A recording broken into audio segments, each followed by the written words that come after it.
Good morning, students. Good morning, ma'am. Good morning, ma'am. Good morning.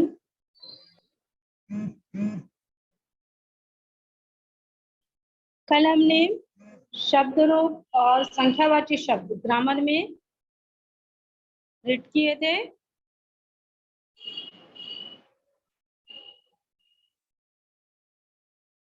Answer दीजिए। हाँ, कल हमने शब्द रूप और संख्यावाची शब्द को कंप्लीट किया था। मैंने आपको समझाया था और कहा था कॉपी में नोट डाउन करने के लिए। आप लोगों ने कॉपी में नोट डाउन किया? Yes ma'am. ओके, तो आज हम पढ़ेंगे धातु रूप। चलिए धातु रूप स्टार्ट करते हैं।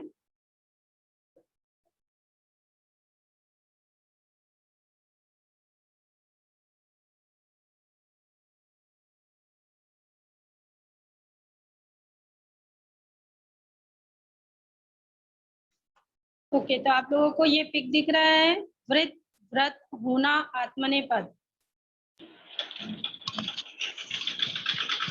सबको दिख रहा है? Yes ma'am. आप लोग अपने अपने माइक ऑफ ही रखेंगे। ओके, चलिए हम स्टार्ट करते हैं। देखिए आत्मनेपद में जो सूत्र रहता है धातु रूप बनाने का वो चेंज रहता है। तीता अंति हमारा परस्मय पद में चलता है। ओके, और इसमें क्या चलेगा हमारा? ते अंते से थे द्वे अर्थे आवहे आमहे, ये सूत्र इसमें चलता है। ओके, तो आप इसमें देखिए वृत्त, वर्त, होना, आत्मनेपद में मैंने आपको लट लकार, वर्तमान काल और धातु रूप में 5 लकार होते हैं। कितने लकार होते हैं? 5। आपको दिख रहा होगा पिग में। क में दिया है लट लकार, ख में लंग लकार, ग में लृट लकार और घ में लोट लकार। लट लकार का मतलब होता है वर्तमान काल, वर्तमान काल में हमें बनाना है। लंग लकार में भूतकाल जो हो चुका है उसमें बनाना है, और लृट लकार में भविष्यत काल जो होने वाला है उसमें बनाना है। लोट लकार अज्ञार्थक में बनाना है। और विधिलिंग एक और है, वो अगले पिक में आपको दिखेगा। विधिलिंग, ये 5 लकार आपके धातु रूप में होते हैं। ओके,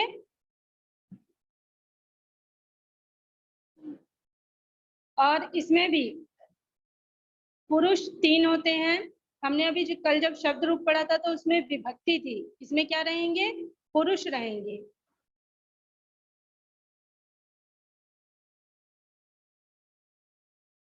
इसमें आपको पुरुष दिया है।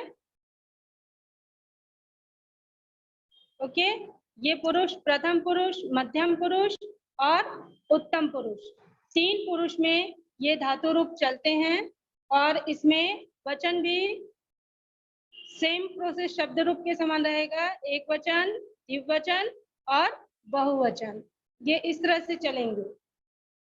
तो आपको प्रथम पुरुष में वृत्त दिया है। वृत्त को पहले आपको लकार में परिवर्तन करने के लिए शब्द को चेंज करना पड़ता है। वृत्त का क्या हो जाएगा?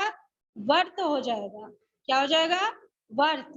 और इस वर्त के ऊपर आप फिर धातु रूप बनाना शुरू करेंगे। तो प्रथम पुरुष एक वचन में बनेगा वर्तते, द्विवचन में बनेगा वर्तते, वर्तेते और बहुवचन में बनेगा वर्तन्ते। फिर मध्यम पुरुष में बनेगा वर्तसे, द्विवचन में बनेगा वर्तेथे और बहुवचन में बनेगा वर्तद्वे। ये हमारा मध्यम पुरुष का था। अब उत्तम पुरुष में एक वचन में बनेगा वर्ते, द्विवचन में बनेगा वर्तावहे और बहुवचन में बनेगा वर्तामहे। तो इसमें से जो लास्ट रहते हैं वो सूत्र स्वरूप आप उसे याद कर सकते हैं, जैसे ते ते अंते। आपको समझ आया? फर्स्ट प्रथम पुरुष का देखिए, एक वचन, द्विवचन, बहुवचन में प्रथम पुरुष देखिए ते ते अंते। फिर मध्यम पुरुष में से थे द्वे। ओके, फिर उत्तम पुरुष में हो जाएगा अर्थे आवहे आमहे। आपको समझ आया? मैम। Yes ma'am. ओके, अब आइए लंग लकार भूतकाल में। अभी एक ही हमको वृत्त शब्द को पूरे पांचों लकार में बनाना है, तो हमने अभी कौन सा बनाया? लट लकार बनाया। अब हम बनाएंगे लंग लकार। तो लंग लकार के लिए ये हमारा भूतकाल है। भूतकाल में याद रखना कि सभी शब्दों के आगे अ लग जाता है, क्योंकि हम बीते हुए पल को लिख रहे हैं तो इसमें हम अ लगा देते हैं। क्लियर हुआ? अ लगा के ही जैसे वर्त दिया है तो अव्रत हो जाएगा वो। अवर्त के ऊपर हमें इसको बनाना है। तो इसमें देखिए प्रथम पुरुष में एक वचन में क्या हो गया है? अवर्तत। क्या हो गया? अवर्तत। फिर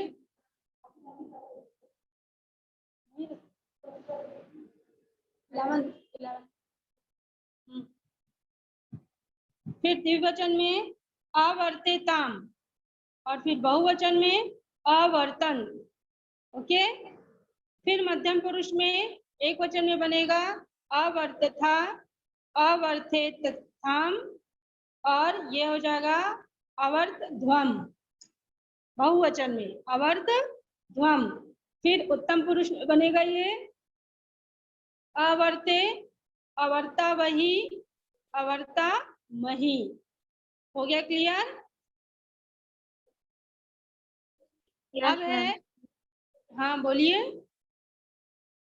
हो गया मैम क्लियर? क्लियर है बोलिए। चलिए लिट लकार भविष्यत काल में आते हैं। अभी हमने भूतकाल और वर्तमान काल बनाया। अब हम भविष्यत काल में आते हैं लिट लकार में। लिट लकार में भी इसमें वर्त के ऊपर ही बनेगा अवर्त। अ का प्रयोग हम सिर्फ भूतकाल में ही करेंगे। ओके। तो लिट लकार में आपका बन रहा है प्रथम पुरुष एक वचन में वर्तिष्यते, द्विवचन में वर्तिष्येते, बहुवचन में वर्तिष्यन्ते।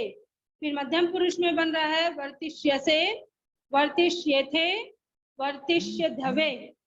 उत्तम पुरुष में बन रहा है एक वचन में वर्तिष्ये, द्विवचन में बन रहा है वर्तिष्यावहे, और बहुवचन में बन रहा है वर्तिष्यामहे। ये आपका हो गया लिट लकार भविष्यत काल। हमने भूतकाल कर लिया, लिट लकार कर लिया। अब हम कर रहे हैं लोट लकार आज्ञार्थक। ओके। तो इसमें प्रथम पुरुष एक वचन में बनेगा वर्तताम, द्विवचन में बनेगा वर्तेताम, बहुवचन में बनेगा वर्तनताम। मध्यम पुरुष में बन रही है एक वचन में वर्तस्व, वर्तेथाम, बहुवचन में वर्तध्वम। फिर ये उत्तम पुरुष में आइए। उत्तम पुरुष में बन रहा है एक वचन में वर्ते, वर्ता वहे, वर्ता महे।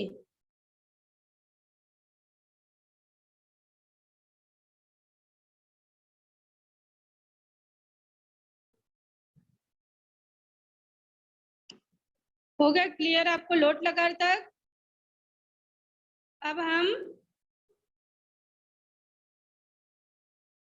हम देखेंगे विधि लिंग।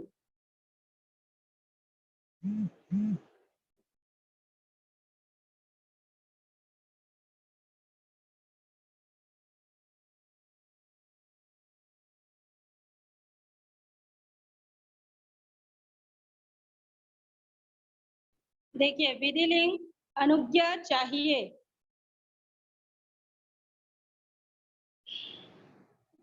इसमें भी प्रथम पुरुष में देखिए वर्तेत,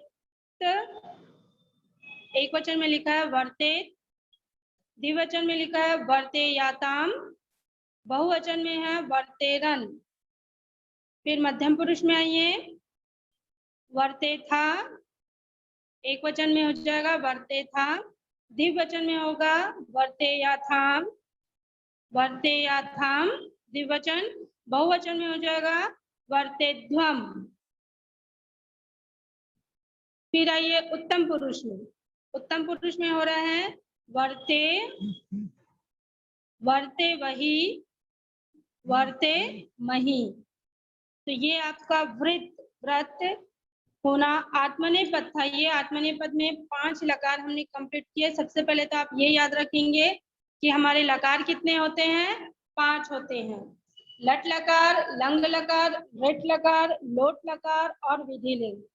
जब इसके बारे में पूछा जाएगा तब आप बताएंगे कि लट लकार वर्तमान काल, लंग लकार भूतकाल, लट लकार भविष्यत काल, लोट लकार आज्ञार्थक और विधिलिंग अनुज्ञा चाहिए। ओके, इसमें पूछा जाएगा कि पुरुष कितने होते हैं, तो 3 पुरुष होते हैं, प्रथम पुरुष, मध्यम पुरुष, उत्तम पुरुष।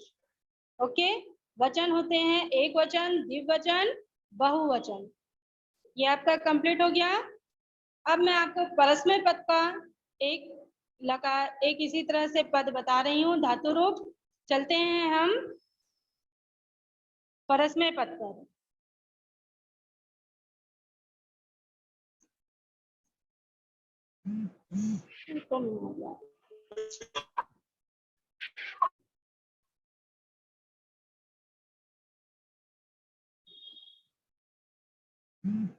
ये है आपका क्रोध, क्रोधित होना। ये परस्मै पद का है।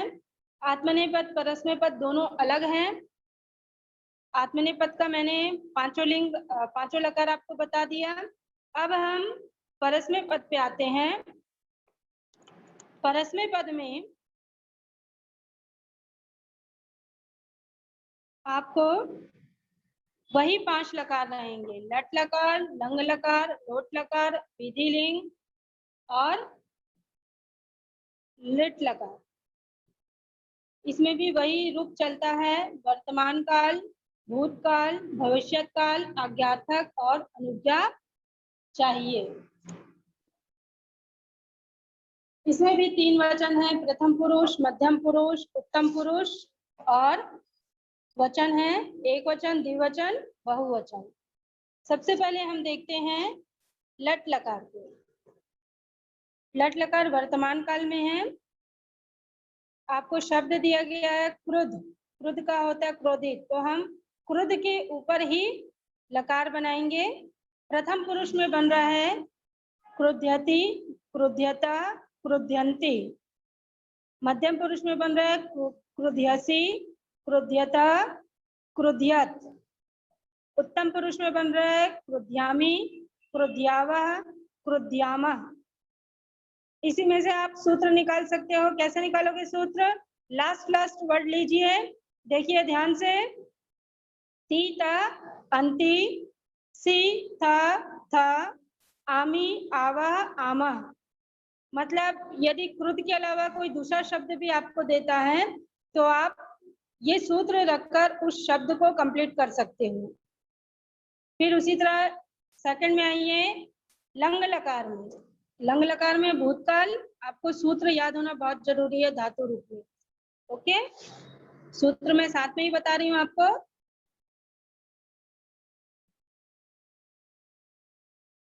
लंग लकार में भूतकाल, भूतकाल में देखिए पुरुष में प्रथम पुरुष में हम एक वचन में, मैंने बताया था जहां भूतकाल बनाना है हमें लंग लकार में, वहां अ आपको अपने आप लगाना है। भूतकाल मतलब जो बीत चुका है, तो हम अ पहले लगा देंगे। और भूतकाल में अ लगा दिए तो क्या हो जाएगा? अक्रुद्ध। द्विवचन में हो जाएगा अक्रुद्धताम, बहुवचन में हो जाएगा अक्रुध्यन। फिर मध्यम पुरुष में अक्रुद्ध, क्रुध्यतम, अक्रुध्यत, अक्रुध्यत। फिर आ जाएगा उत्तम पुरुष में अक्रुध्यम, अक्रुध्याव, अक्रुध्याम। इसमें सूत्र निकलेगा आपका अत, आम, अन, धया, तम, यत, यम, आव, आम। ओके, अब हम आगे आते हैं। लट लकार के बाद हम आते हैं लिट लकार भविष्यत काल में।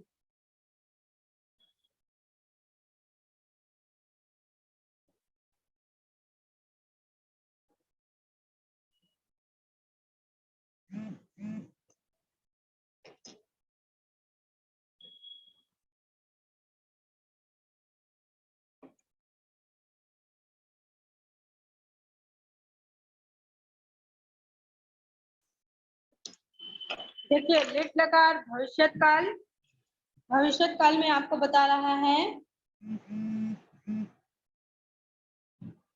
प्रथम पुरुष में क्रोधशयति, क्रोशयति, द्विवचन में क्रोधशयातः, बहुवचन में क्रोधशयन्ति। फिर मध्यम पुरुष में बता रहा है आपको क्रोधशयति, क्रोधशयसि, द्विवचन में क्रोधशयथः, बहुवचन में क्रोधशयत्। फिर उत्तम पुरुष में आइए, उत्तम पुरुष में होगा क्रोधशयामि, क्रोधशयावः, क्रोधशयामः। इसमें भी देखिए वही आपका लट लकार वाला सूत्र चल रहा है। इसमें ती था अंति, सी था, आमी, आवा, आमा। क्लियर? इसके बाद लोट लकार में आइए, आज्ञार्थक में। लोट लकार आज्ञार्थक में प्रथम पुरुष में बता रहा है आपको क्रुध्यतु, एक वचन में, द्विवचन में क्रुध्यताम, बहुवचन में क्रुध्यन्तु। मध्यम पुरुष में आइए क्रुद्ध, क्रुध्यतम, क्रुध्यत। उत्तम पुरुष में क्रुध्यानि, क्रुध्याव, क्रुध्याम। इसमें सूत्र निकलेगा अतु, आम, अंतु, अद, अम, अत, आनी, आव, आम। क्लियर? अब आइए विधिलिंग विद्यार्थ काल में। विधिलिंग में प्रथम पुरुष में आपको बता रहा है क्रुध्येत, क्रुध्येताम, क्रुध्येयु।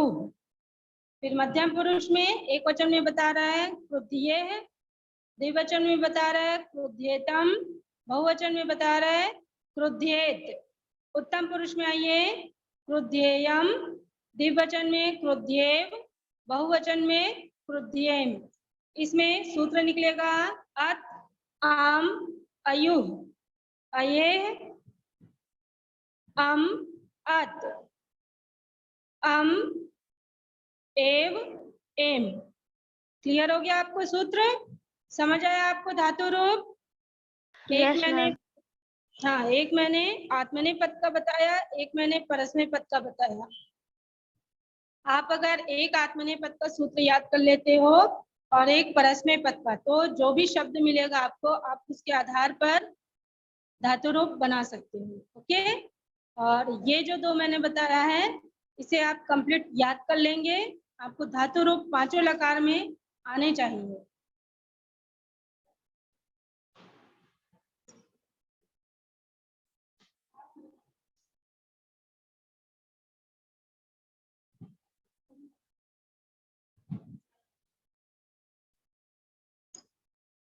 क्लियर हो गया आपका ये? अब हम आते हैं आपका शब्द रूप, संख्यावाची शब्द और धातु रूप। ये कंप्लीट हो गया।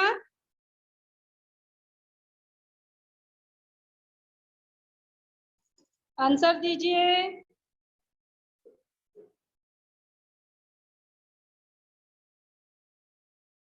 कंप्लीट हो गया आपका ना? ये आपको समझ आया धातु रूप, शब्द रूप, संख्यावाची शब्द? Yes, ma'am. ओके, Yes, अब ma'am. हम पढ़ेंगे। ओके, अब हम पढ़ने जा रहे हैं संधि। तो मैं आपको संधि बता रही हूँ अब।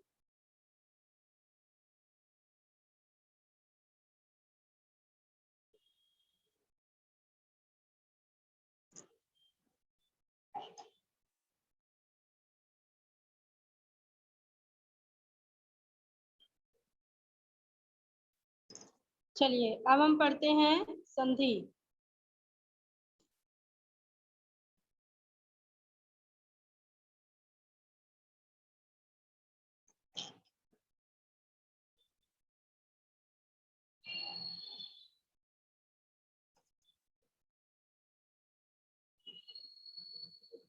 संधि में आपको इससे पहले मैंने संधि पढ़ाया है। कोई आंसर नहीं मिलता तुरंत तुरंत। आपको इससे पहले मैंने संधि पढ़ाई है।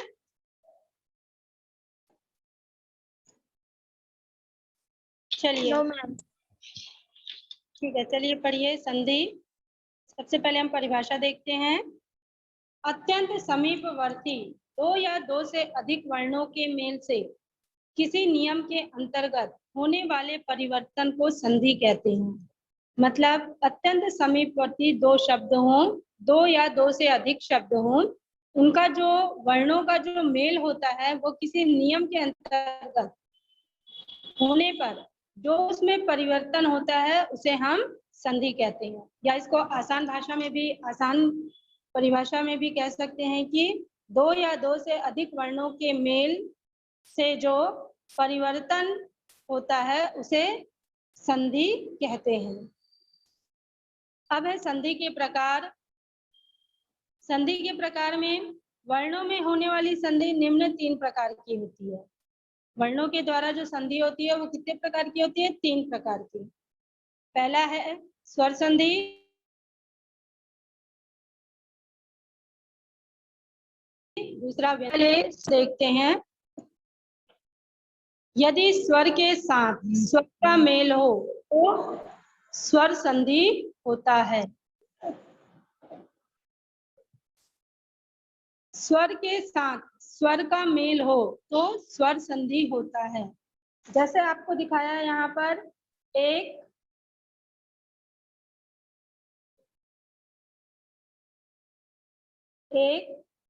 अक्षर, देखिए एक का जो क है, क का जब हम उच्चारण कर रहे हैं तो हमारा स्वर क्या निकल रहा है? अ। क बोल के देखिए, क अ स्वर निकला, तो ये अ। और जो अक्षर शब्द है उसका प्रथम वर्ण कौन सा होगा? अ।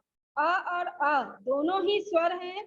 यही चीज आपको बोल रहा है कि यदि स्वर के साथ स्वर का मेल हो तो स्वर संधि होती है।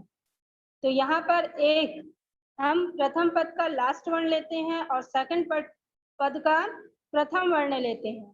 तो एक में लास्ट पद कौन सा हो जाएगा? क। और सेकंड का प्रथम वर्ण कौन सा हो जाएगा? अ। क के बाद अ स्वर की उत्पत्ति हो रही है हमें, और अ तो खुद ही एक स्वर है, तो अ धन अ मिलके क्या हो जाएगा? आ। तो यहाँ पर जब हम इसका मिलाप करेंगे तो क्या हो जाएगा? यह एकाक्षर। आ धन आ मिलके क्या हो जाता है? आ हो जाता है।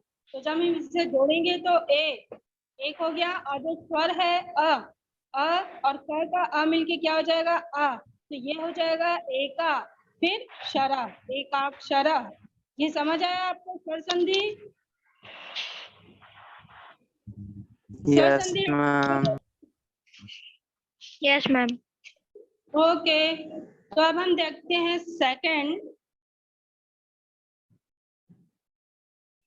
सेकंड में हम आते हैं व्यंजन संधि। व्यंजन संधि में आपको बता रहा है कि यदि व्यंजन के साथ व्यंजन का अथवा व्यंजन के साथ स्वर का मेल हो और परिवर्तन व्यंजन में हो तो व्यंजन संधि होती है। ओके, तो इसको मैं आपको बता रही हूँ कैसे।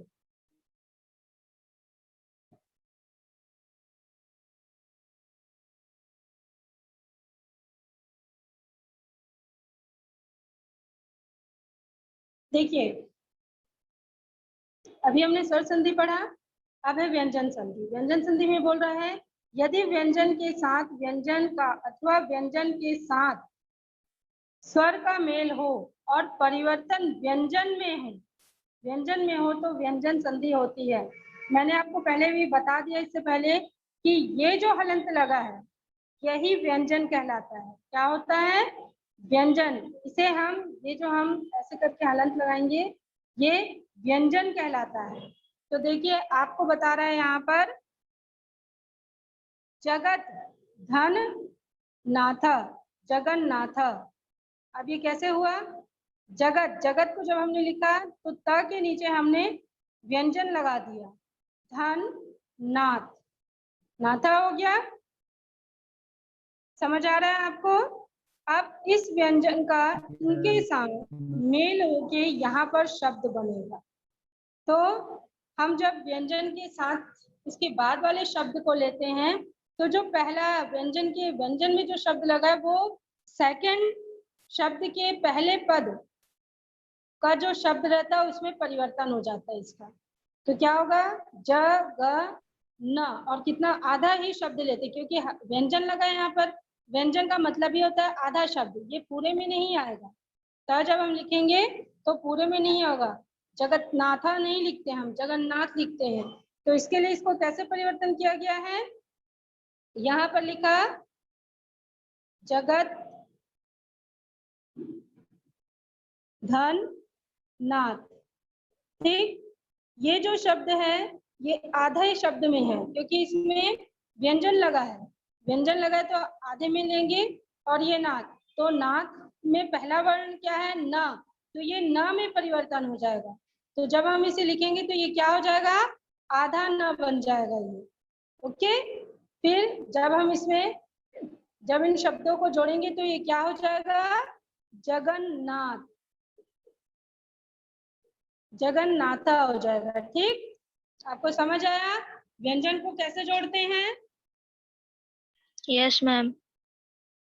ठीक है, इसमें देखिए इसी टाइप से किया है, जगत धन नाथ, जगन्नाथ। ओके, अब यहाँ पर सत धन चरित्र बता रहे, ये भी आधा वर्ड है, ताकि नीचे व्यंजन है, आधा वर्ड है, और ये हो गया चरित्र। तो ये जो फर्स्ट वर्ण है ये इसमें आधा हो जाएगा, तो यहाँ आधा ले लिए हम ताकि जगह पे, तो ये हो जाएगा सच्चरित्र। ओके, आगे समझ आपको, सच्चरित्र। क्लियर हुआ आपको व्यंजन संधि? Yes ma'am. ओके, अब चलिए हम देखते हैं विसर्ग संधि। विसर्ग संधि में आपको बोल रहा है, यदि विसर्ग का मेल स्वर अथवा व्यंजन के साथ हो और परिवर्तन विसर्ग में हो तो विसर्ग संधि कहते हैं। ओके, तो आपको दिया है विसर्ग के साथ स्वर का मेल, प्रथमा धन अध्याय, तो यहाँ क्या हो गया, प्रथमो अध्याय। ये जो दो बिंदी लगी है यहाँ पर, इससे हम क्या कहते हैं, विसर्ग। ये हमारा विसर्ग है और ये हमारा व्यंजन है। ओके, यहाँ पर आपको वही बता रहा है विसर्ग के साथ व्यंजन का, तो नमः धनते क्या हो गया, नमस्ते। ये विसर्ग संधि कल हम कंप्लीट करेंगे। आज आप स्वर और व्यंजन संधि को ठीक से पढ़ेंगे, 2-4 उसके शब्द बनाकर रखेंगे। ओके, आपको विसर्ग संधि तक समझ आया? सॉरी, व्यंजन संधि तक? Yes ma'am. ठीक है, चलिए संधि तक समझ आ गया। हम क्लास को यहीं पर एंड कर रहे हैं। नेक्स्ट क्लास में मंडे को जब हम क्लास लेंगे तो हम इस संधि को कंप्लीट करेंगे। ओके, और आज का वर्क मैं आपको व्हाट्सएप ग्रुप में सेंड करूंगी। आप व्हाट्सएप ग्रुप में आइए और वहां पर अपना वर्क देखिए। ओके, और क्लास को यहीं पर एंड कर रहे हैं। Thank you ma'am. ओके।